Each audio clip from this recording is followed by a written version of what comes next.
Hi guys. Um, Apologies for this quilt shit. I'm a long since woke up. I need to stop watching Raw at 5 a.m. Um, but here we go. We'll do a review for yesterday's Raw, which is the 6th of May 2013, I believe. Um, so yeah, let's get to it really. Um, they presented Raw in a little in their usual recap form. And one of the things of interest is going to be uh, this Brock Lesnar invading WWE headquarters. I kind of like the idea of that, presenting things in a different way. It is the third match that we're going to get between Triple H and Lesnar, so it's important to kind of give us stuff that we haven't seen before. And they have tried to at least do that, but I'll talk more about that later. Opening segment was Super Cena doing his usual PG rambling bullshit, making jokes with Mr. Mark. I'm pretty sure he killed Fandango and Daniel Bryan inside that 10-minute segment. Like, just kill them off. Just stop it. Just, ah, ah. I'm so sick of seeing those. Unbelievable. Um, yeah, as you can tell, I'm not a fan.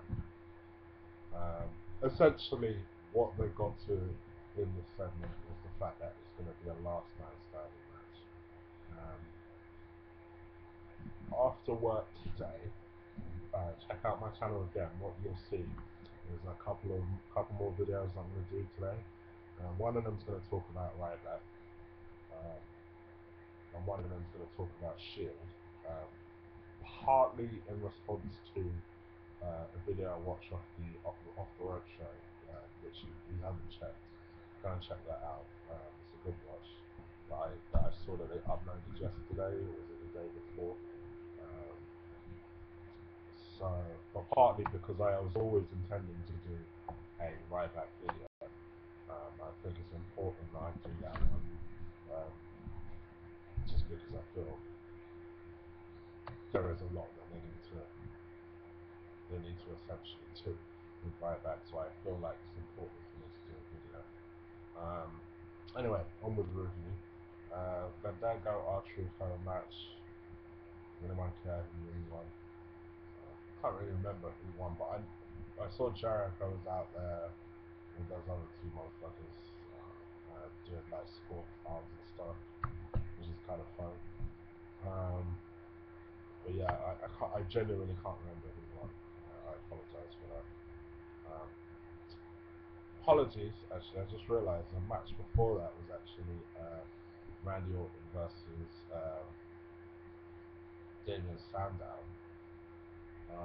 Is Sandow singing, which was kind of weird. Don't have Sandow sing. Let me talk. I'll sing. Oh, I hope that's not a new gimmick. Because that guy, I don't know what happened. I'm really pissed off backstage. He needs to start winning again. Um, I don't know what happened with the Sandow push, but that's worrying me a little bit. Then Daniel Bryan, Kane, and Ryback had a backstage segment, which was kind of interesting until Ryback says something that just killed the fucking segment for me. It was an interesting little showdown between him and Bryan at first. Um, Basically, Bryan saying that don't worry about my condition, I'll be ready to take you on. And then Ryback basically kind of belittling his challenge, saying that it's half a man that did learn. And Kane came up, basically said, "Am I half the man that you are?" Essentially setting up for the main event later. But then Ryback says something like, "Oh, Kane, you're not a monster anymore," which is true. Kane isn't the monster he was. But then he went, "There's only one monster in here. Ryback rules." Oh, fuck. First of all, people stop saying rules about 15 years ago. Second of all, you don't make yourself sound menacing by saying that you rule. Okay, you're not a king. I don't know if that was what you were trying to get across. You missed the mark, and that's a lot of the problem I have with you. Your delivery sucks. So, I'm not alright. I really, really want to get behind Ryback. You have no idea. I'm not a Ryback hater, but the more he talks, the more he puts me off, and that's the problem. Because his delivery is rubbish. It is shit. So, um, yeah, that killed the segment for me. I don't know. It was just getting interested as well, and then like you said, anyway, then Ziggler and Del Rio had a match. Um, the most interesting thing about this for me wasn't the fact that, actually two things were interesting, to be fair. One, the fact that Ziggler got crowd chants for him. I tell you, WWE are missing the boat with this babyface turn for Ziggler. Especially as a babyface champion as well. I think he gets so over. Unbelievable. I think they're really missing the train in this one. And the second thing is, they are doing a very good job at building up Swagger to be an actual threat. Because we need to begin to take him seriously. And they just started to kind of build up Iggy Langston as this unstoppable force. For two shows in a row now, Swagger's taken him out like it's nothing. Now, I don't know if that's necessarily the best thing. I think just as you're starting to build a new star in Langston, I don't know, you're kind of killing him a little bit, but you are making Swagger look like an unstoppable monster. He took out Langston, he took out Ziggler, he took out Del Rio, he took out everybody. So he is looking good. This match, to tell you the truth, is the match that I'd be looking forward to the most at True North. I think it has the potential, although I expect Ziggler to retain, it has the potential to be an intriguing match. It being a triple threat ladder match, a ladder match which they've all won at least one ladder match. So, because they're all former Money in the Bank winners, so it makes a lot of sense. This match, it's just, I don't know. I mean, I fully expected Ziggler to retain, but it is one of the most interesting matches at Extreme. It's like, if not the most interesting match at Extreme North. Then WWE essentially announced that they will have a pre-show. See, this would have been a good idea 5-6 years ago. But with the amount of shows that WWE already have, not to mention that they've only recently just added a Genius one. Like, do we need another fucking show? Like, I don't know. I don't know. I mean, if they didn't keep it to, like, if it wasn't just matches, if it was more kind of like behind the scenes stuff, maybe. But I still think there's one too many shows already. Do we need another one? Oh man, I wasn't happy with that. Anyway, so yeah, WWE have made basically an announcement that they are working in partnership with Yahoo, and essentially you're going to get another show. Alright, next, Caitlyn Earth segment that went on a bit too long. I didn't complain because, if you don't know by now, I'm probably one of the few guys on YouTube that still think Caitlyn's hot. I don't necessarily care about her in terms of wrestling, but I still think she's fly. I don't give a fuck what anyone says. And then to make matters even better, she was there with the Funkadactyls, is that what they're called? The Funkadactyls? Ah, shit, both looking fly. So it was a straight up boner session throughout the whole town segment. Then Callie came in and, oh gosh, that was awkward. Don't have to speak again, please. And then Natty came in. Again, I don't know. particularly the point of why she came in and then left, it just made the whole segment seem a bit clumsy to me. I don't know.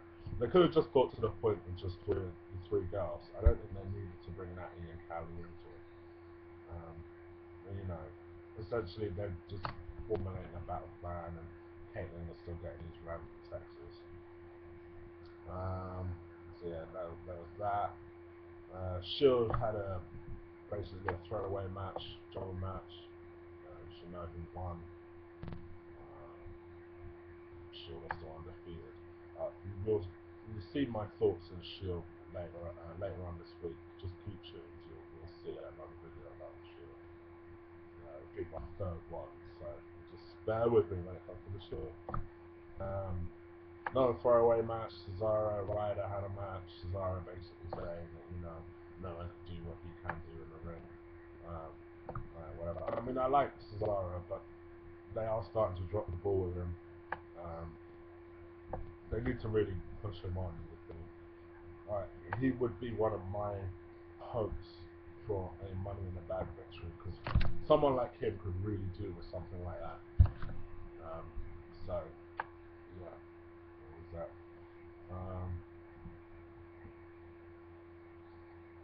Then probably the segment of the night, I found it interesting. I watched the whole segment without fast forwarding it. So you know I enjoyed this segment. Basically, Heyman came, had an interview, and basically showed footage of Brock Lesnar going through the WWE offices, destroying the shit out of Triple H's office. And then it basically led on to your typical Triple H 15-minute, 20-minute promo. But essentially saying, it doesn't matter what you do, that I'm still going to beat Brock Lesnar. That was essentially the point of the 2 seconds. So yeah, it was just basically to show what they're both capable of. But yeah, it achieved what it wanted to achieve. It hyped up the match. So you've got to say it was a successful segment. Then you actually had the Divas match, which is the Bella Twins and AJ versus Caitlyn and the Funkadactyls. Bella Twins leave AJ hanging. So Caitlyn spears AJ. 1, 2, 3. Face team wins. Next. Mark Henry had a promo, essentially acting pissed off. Sheamus came out, did his usual smiling garbage, making these stupid jokes. This led on to a match with Barrett. He's become a bit of an afterthought recently. I don't know what's happened. But essentially, it went on to a match with Barrett, which Sheamus, of course, won. Then there was a little bit of interaction between Sheamus and Mark Henry, who was watching from ringside at this point. And then after he made Henry look like a fool or something, then essentially Henry came out, looked him like a government wheel with the belt of one of the crew, and then gave him a wash on the slam on the outside of the ring. Achieved what he wanted to achieve, hyped up the match. I forgot to say earlier, speaking of which, when you think of Sheamus, you just think of Big Show. Big Show earlier, when Randy had his match with Sandow, after winning his match, Randy was walking up the ramp, and Big Show knocked him out. Again, achieved what he wanted to achieve. It kind of reminded me of the Mark Henry Sheamus program, because it basically did what it needed to do. It was a fairly swift moment, but it did what it wanted to do.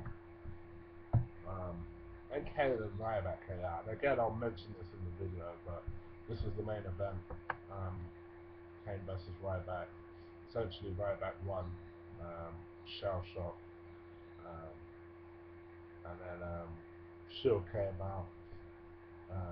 It looked like they were going to get Ryback. Daniel Bryan came out. Then Ryback bailed.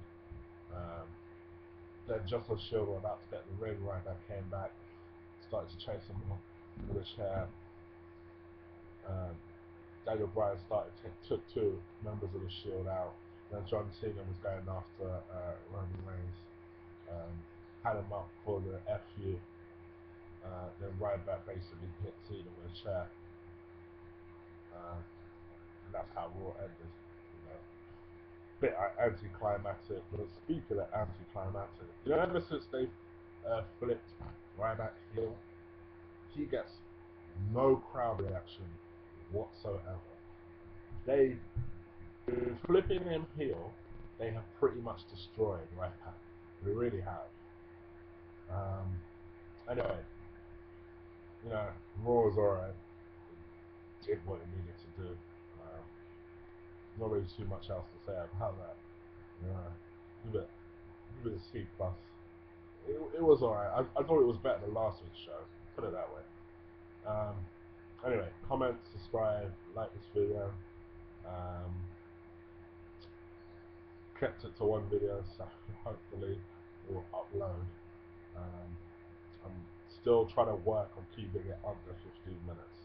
So bear with me. One day I'll get it. Alright, take care.